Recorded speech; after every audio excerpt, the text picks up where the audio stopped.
If you need Windows or Office keys for your home, GVGM can solve your problem. Windows and Office sellers are on sale, and with our exclusive Papo coupon, you get a 25% discount.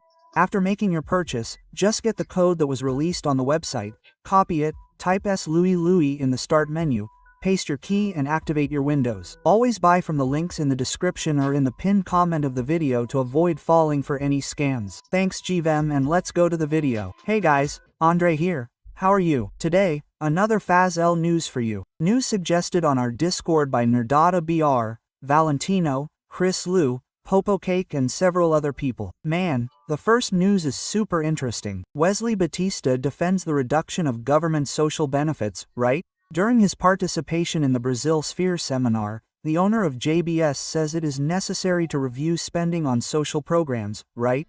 It's interesting. This guy here is one of the two brothers that I call the luckiest brothers in Brazil.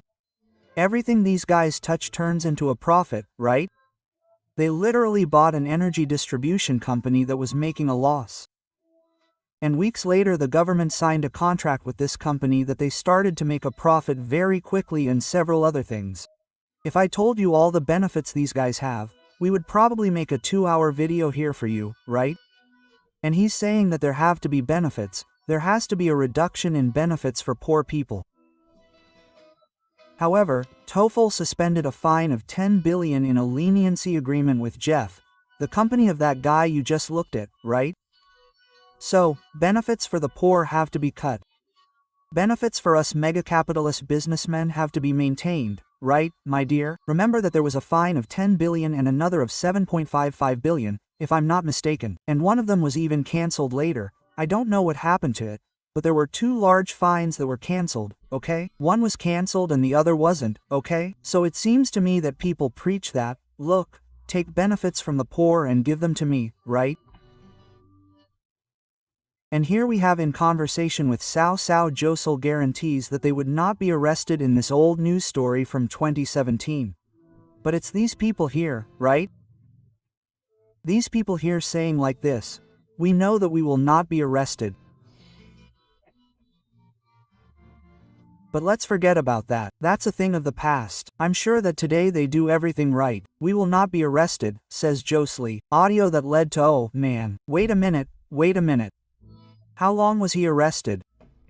In a conversation recorded on March 17th of this year, right? In the 2017 case, the businessman Wesley Batista, shareholder of JF Investimento, is the owner, right? He tells the executive Ricardo Saad, that he is certain that at that moment he is about to close a plea bargain agreement with the PGR, that they would not be arrested. They knew that they would not be arrested, right? And everything else. Do you remember Josely Day when they manipulated the dollar exchange rate? Do you remember that? No one remembers. No one remembers the meat monopoly. No one remembers the energy refinery that started to make a profit. No one remembers Wesley Day. No one remembers that. No one remembers anything about this country, man. This place is a banana, a piece of. No one remembers any of that, man. It's all normal. It's all normal. And then we have here, look, the post office is asking for an investigation against Shopee's carrier on suspicion of dumping, right? So here we have the post office asking the Ministry of Finance and the CAD to open a lawsuit against Jet Express Brazil, Shopee's main logistics partner, accusing it of dumping with supposed aggressive discounts and operations with losses of over 40% to dominate the market, right? I find it interesting that the post office, which is a company that doesn't need to make a profit to operate, is accusing another company that also doesn't need to make a profit to operate of dumping. Look at this, if it isn't an irony of fate, right, man? A company that doesn't need to make a profit accusing another company that has a subsidy from the Chinese government, that doesn't need to make a profit, but wants to bankrupt its competitors, just like the post office does. You know that Spider-Man meme? And he, the man, Spider-Man pointing at Spider-Man. It's the same thing that's happening here, man. Heel prick testing. State supplies for basic examination of babies. Guys, the heel prick test is something extremely brutal for the child, right? When the nurse comes and says, let's do the heel prick test, they prick your child's foot in front of you. Oh, it's bizarre, right? Oh, and it's a fundamental exam, man, for children there, man, because it detects several diseases, Several things there and everything else, and the treatment for all of that is already done, right? This greatly reduces the death of babies and everything else, right? But there are some states in Brazil. And which states in Brazil are without supplies for the heel prick test? Maranhão, Amapá, Roraima, Tocantins, in the northern region, Piauí, in the northeast. Well, we have some in the northern region and some in the northeast region of the country, right? Complicated, right, man? But no politician was affected. So, let's go. Senator caught with money in his underwear as part of Lula's entourage in France. I don't see a problem, right? The guy is just taking a trip to France, man. Who would have thought? My mother, she always said something to me, right? She said, son of a, hang out with son. My mother didn't say that. My mother doesn't swear, right? But my mother said that I couldn't hang out with certain people. Because what would other people think of me if I hung out with certain people, right? So that's something I always tell you. Son of a, hangs out with son of a. Thieves hang out with thieves, criminals hang out with criminals, right? I told you about a case in Rio de Janeiro the other day, where there was a guy who was wanted by a criminal faction in Rio de Janeiro, and they arrived at a bar and executed him and all his friends who were at the table with him. Supposedly the other people weren't drug dealers, they weren't anyone connected to any kind of faction, but they were killed because they hung out with criminals, right? So that's what I'm telling you, right? Criminals, right? If you're not a criminal, don't hang out with criminals, right? But it seems like the PT government seems to make sense of everything, right? Everyone who's been arrested, robbed, has footage saying they're going to steal more. It seems like they're all coming together, right, man, for the greater good, right? The STJ is going to punish a journalist for being too ironic about Gilmar Mendes, right? So, it's worth remembering that we just had a journalist here in Porto Alegre, if I'm not mistaken, who made a report about the salary of a judge saying that she earned more than $600,000 per month.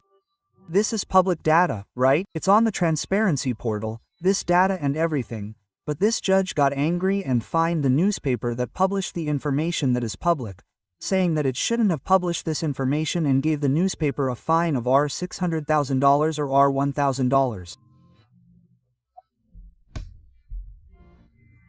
And now there was another journalist who did a report a few years ago, right, mocking Gilmar Mendes, and now she's been fined $150 for excessive irony.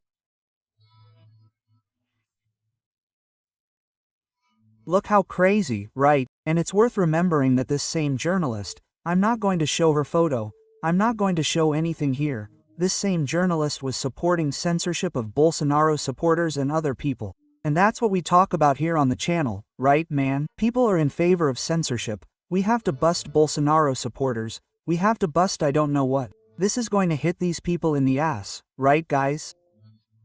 So, it's really interesting to see left-wing people who are in favor of relative democracy being affected by relative democracy, right? I personally love freedom of expression. I think freedom of expression has to be total, complete, and unrestricted, especially for a journalist, right? Who is really there, right, man? If the journalist doesn't criticize, he's just doing public relations, right? There's a saying that goes something like that, right? If the newspaper isn't criticizing, it means it's doing propaganda, right? That's more or less it, right? So I'm highly in favor of criticizing people, public officials, especially high-ranking ones too, right, man? But it seems that excessive irony can cause $150,000 in losses, right? There's nothing I can say to these journalists, except Fazwell, you bunch of orangutans. A big hug to all of you. I'm going to keep going. See you in the next videos. Thanks and bye.